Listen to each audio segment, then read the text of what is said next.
Students, पिछली class में हमने पढ़ा था संख्या पद्धति का बेसिक। आज हम करेंगे संख्या पद्धति की एक्सरसाइज 1.1। ठीक है, फर्स्ट क्वेश्चन क्या है देखते हैं। क्या शून्य एक परिमेय संख्या है?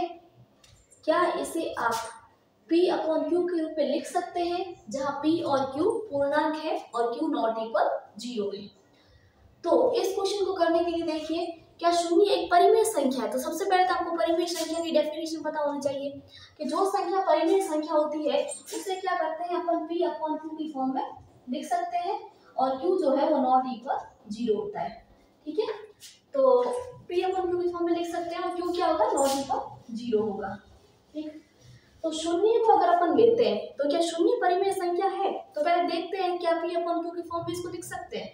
जैसे ये शून्य है, ये मान लो आप शून्य है। ठीक है, तो शून्य को अगर अपन p/q की फॉर्म में लिखेंगे तो p/q की फॉर्म में लिखेंगे तो q तो परिभाषा ही कहती है कि q तो 0 नहीं होगा।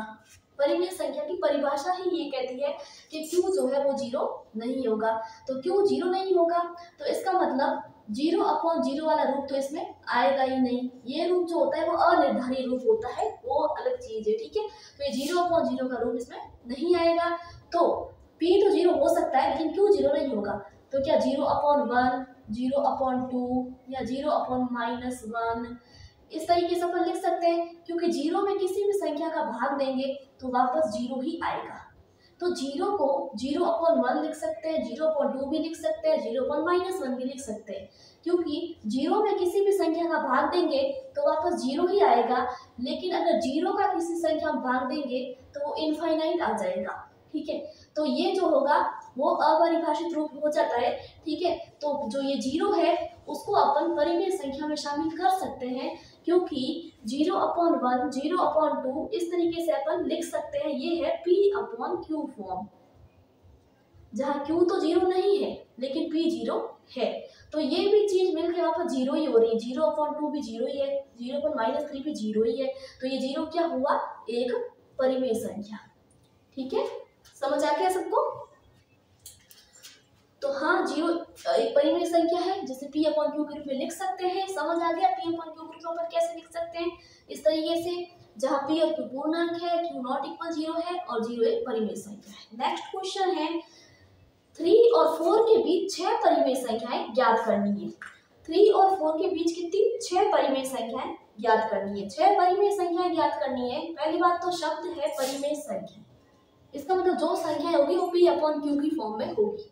ठीक, तो 3 और 4 के बीच अगर अपन को 6 परिमेय संख्याएं ज्ञात करनी है तो अपन क्या करेंगे, 6 + 1 7 से 3 के अंश और हर में और 4 के अंश और हर में गुणा करेंगे। ठीक है, सबसे पहला काम। तो 3 और 4 के बीच 6 परिमेय संख्या ज्ञात करनी है।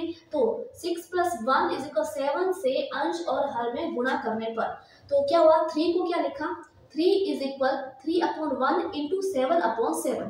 अब 7/7 है, इसका मतलब क्या 1 ही हुआ वापस, क्योंकि 7 से 7 काटा तो 1 ही है। बराबर संख्या से अगर अपन गुणा करते हैं अंश और हर में तो उसकी वैल्यू वापस 1 ही होती है। ठीक है, तो क्या किया, 3 को इससे गुणा किया 7 से तो 21, 7 × 21 और 7 को 1 से किया तो 7। ठीक है, तो 3 बराबर 7/7 से गुणा किया दोनों तरफ = 21/7। ठीक है, तो इसका मतलब क्या 21/7 हो गया ना।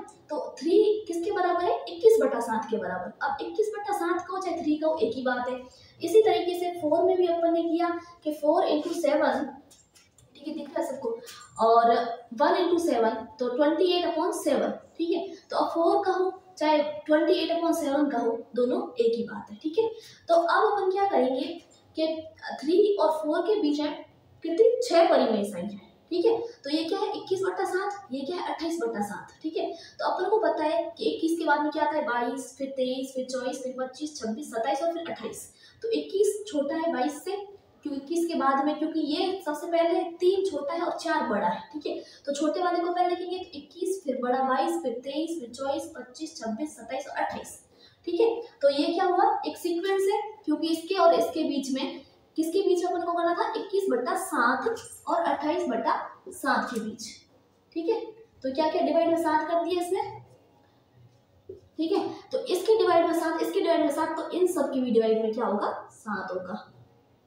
23/7, 24/7, 25/7, 26/7, 27/7। अब ये वही चीज बराबर, ठीक है, सबको 7 से डिवाइड कर दिया। तो 3 का मतलब है 21/7, यानी कि ये तो क्या हुआ 3, और 28/7 का मतलब है 4, यानी ये क्या हुआ 4। तो 3 और 4 के बीच में कितनी 6 परिमेय संख्याएं कौन कौन सी होगी 22/7, 23/7, 24/7, 25/7, 26/7 और 27/7। तो ये सारी संख्याएं क्या है 1 2 3 4 5 और 6। ये 6 संख्याएं जो है वो 3 और 4 के बीच में कैसी संख्या है परिमेय संख्या है, क्योंकि ये क्या है P/Q की फॉर्म में। ठीक है, समझ आ गया सबको। नेक्स्ट क्वेश्चन है 3/5 और 4/5 के बीच में 5 परिमेय संख्याएं ज्ञात कीजिए। तो जैसा कि मैंने बताया, अगर 6 परिमेय संख्याएं ज्ञात करनी है तो 6 + 1 = 7 से गुणा अंश और हर में करेंगे। 5 करनी है तो 5 + 1 6 से गुणा और भाग करेंगे। और जैसे n संख्याएं ज्ञात करनी है तो n + 1 से अंश और हर में गुणा करना है, बस सिंपल सी बात है। तो क्या हुआ कि 3/5 और 4/5 के बीच में 5 परिमेय संख्या ज्ञात करनी है, अतः 3/5 और 4/5 के अंश और हर में 5 + 1 6 से गुणा करेंगे। तो देखो 3/5 × 6/6 अंश हर में गुणा, अंश हर में 4/5 के भी। तो 3 × 6 कितने में 18, 6 × 18 और 6 × 5 = 30 और 6 × 24 और 6 × 5 = 30। यानी कि अब जो है 3/5 को अपन 18/30 भी कह सकते हैं और 4/5 को 24/30 भी कह सकते हैं, दोनों एक ही चीज है। तो अब अपन 3/5 किसके बराबर है 18/30 के बराबर है, और ये 4/5 24/30 के बराबर है। तो 18 के बाद पता है 19 आता है, 20 आता है, 21, 22, 23 और 24, क्योंकि सब छोटी क्या है 18/30, 3 छोटा है, 3/5 छोटा है, 4/5 है। तो 3/5 के बाद ये 18/30 ये हो गया, फिर 19, 20, 21, 22, 23 और 24/30। तो इन 18 के नीचे 30 लिखा है, 30 का भाग दिया है, तो 19 में भी देंगे, 20 में भी देंगे, 21 में भी देंगे, 22 में भी देंगे, 23 में भी देंगे, सब में 30 का भाग देंगे।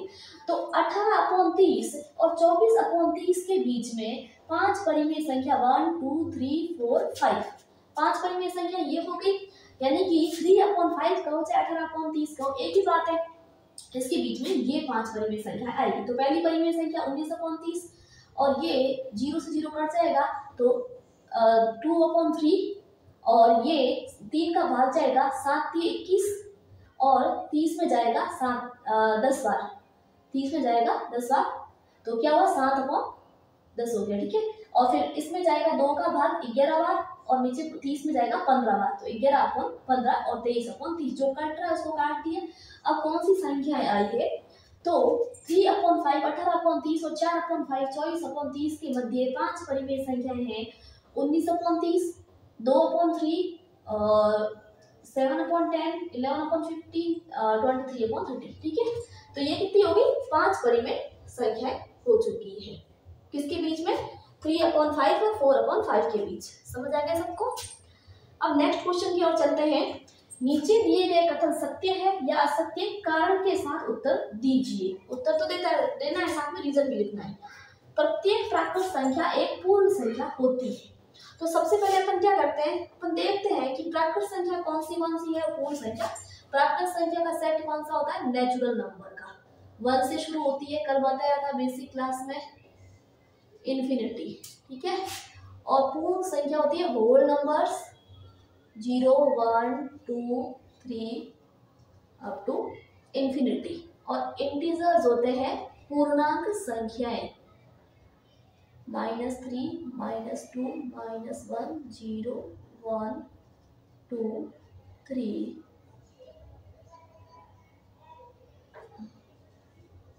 Up to infinity.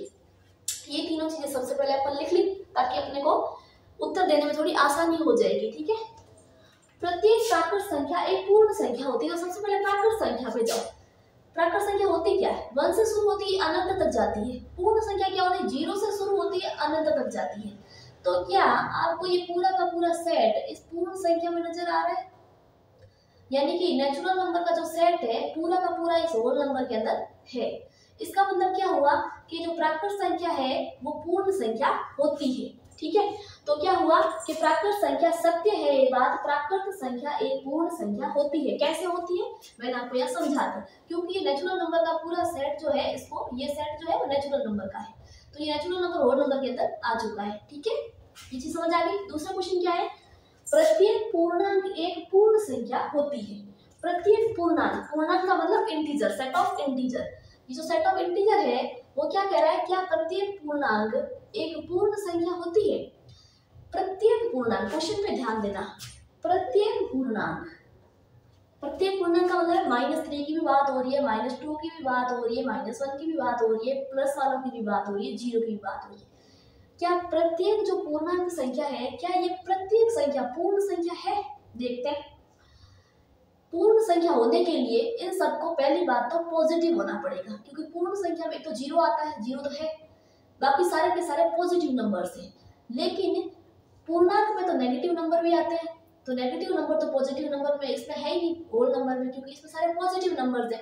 इसका मतलब क्या हुआ कि प्रत्येक जो पूर्णांक संख्या है वो पूर्ण संख्या नहीं है। हाँ, 1 2 3 पूर्ण संख्या जरूर है, 0 1 2 3, बट ये -3 और -2 -3 तो पूर्ण संख्या है ही नहीं, यानी कि प्रत्येक पूर्णांक पूर्ण संख्या नहीं है, तो असत्य है। क्योंकि पूर्णांक संख्याओं में ऋण संख्याएं भी आती है और धनात्मक भी आती है, जबकि पूर्ण संख्याएं सिर्फ धनात्मक होती है, इसलिए प्रत्येक पूर्णांक एक पूर्ण संख्या नहीं है। नेक्स्ट क्वेश्चन, क्या प्रत्येक परिमेय संख्या एक पूर्ण संख्या होती है? परिमेय संख्या क्या पूर्ण संख्या होती है? तो देखते हैं। परिमेय संख्या की फॉर्म होती है P/Q। ठीक है, जहाँ Q होता है नॉट इक्वल 0। अब जहाँ P और Q दोनों ही क्या है, इंटीजर, दोनों क्या है, इंटीजर। अब इंटीजर में तो नेगेटिव भी आता है ना, इंटीजर में तो नेगेटिव भी आता है, तो अगर अपन P को ले लें -3/7 या फिर -4/5 या फिर -3/5 एक्सेट्रा, कुछ भी ले लें, तो ये भी क्या हुआ, एक तरीके से परिमेय संख्या हुई। कैसी संख्या है? परिमेय संख्या। ये कह रहा है प्रत्येक परिमेय संख्या एक पूर्ण संख्या है। पूर्ण संख्या तो सिर्फ क्या होती है, 0 1 2 3 4 अप टू इनफाइनाइट, क्या होती है, सिर्फ 0 से स्टार्ट होती है और अंत तक जाती है। इसका मतलब ये जो पूर्ण परिमेय संख्या है वो पूर्ण संख्या नहीं है, क्योंकि इसमें तो माइनस है ही नहीं, सबसे पहले माइनस ही नहीं है, आगे की बात और अलग है ये परिमेय की 3/7 डिवाइडेशन वाली, लेकिन माइनस इसमें आता ही नहीं, सिर्फ प्लस ही आता है। ठीक है, तो क्या हुआ, असत्य है। परिमेय संख्या धनात्मक तथा ऋणात्मक दोनों हो सकती है, जबकि पूर्ण संख्या केवल धनात्मक ही होती है। ठीक है, तो ये अपनी थी, सबको समझ आ गया? सब लोग इसका स्क्रीनशॉट ले लीजिए। तो ये थी अपनी एक्सरसाइज 1.1, वो आज पूरी करवा दी मैंने एक्सरसाइज 1.1। कल अपन एक्सरसाइज 1.2 करेंगे, और आपको कोई भी डाउट हो तो कमेंट कीजिएगा, मैं उसको सॉल्व करने की कोशिश करूंगी। ठीक है, और प्लीज़ मेरे चैनल को लाइक, सब्सक्राइब एंड शेयर कीजिएगा। Thank you.